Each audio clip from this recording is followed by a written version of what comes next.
তো hey guys, আসসালামু আলাইকুম। একটা নিউ ভিডিওতে চলে এসেছি আমি। পাতেন্ডা গ্রামের আমাদের একটা ফ্রেন্ড মানে অ্যাক্সিডেন্টের কারণে রণগ্রামে ব্রিজে অ্যাক্সিডেন্ট হয়েছিল, তার জন্য এখন ট্যাঙ্ক চলে গেছে। অলরেডি 5 লাখ টাকা মতন খরচ হয়ে গেছে। আর অ্যাক্সিডেন্টটা কি কারণে হয়েছে আমি অলরেডি আমার ফ্রেন্ডের কাছে আমি জিজ্ঞেস করে নেব। তো ভাই, তোমার সাথে কি হয়েছিল? মানে একটি বন্ধু মিলে ঘুরতে গেছিলাম। ঈদের বাজার করতে, তাই তো? ঈতে বাজার করতে গেছিলাম, দিয়ে অ্যাক্সিডেন্টটা বাড়ির সাথে লরির সাথে। তো তোমরা অলরেডি এর মুখ থেকে শুনতে পেলে কি কি বললো। লরির সাথে অ্যাক্সিডেন্ট হয়েছে, লরিওয়ালাও এখনো পর্যন্ত খরচপাতি কিছু দেয়নি। অলরেডি প্রচুর খরচ হয়ে গেছে, 5 লাখ টাকা। হ্যাঁ, 5 লাখ টাকা হয়ে গেছে। ওদের ওষুধপাতি মেলা কিনতে হবে। এটা হচ্ছে এটা তিনার হচ্ছে- দাদু। হ্যাঁ, আমি দাদু হয়েছি। তো তোমরা দেখতে পাচ্ছ এই যে কাগজপাতি এখন আমি নিয়ে আছি। তো তোমরা যে যেমন করে পারবা একজন সাপোর্ট করবা। এখনো ওষুধ পানি কিনতে এখনো বহুত টাকা লাগবে। তা তোমরা যদি পারো তো একটু হেল্প করো, আর যদি হেল্প না করতে পারো তো ভিডিওটা শেয়ার করো।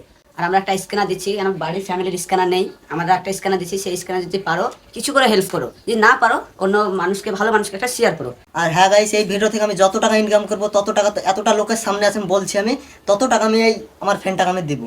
তো টাটা, ভিডিওটা শেয়ার করবে।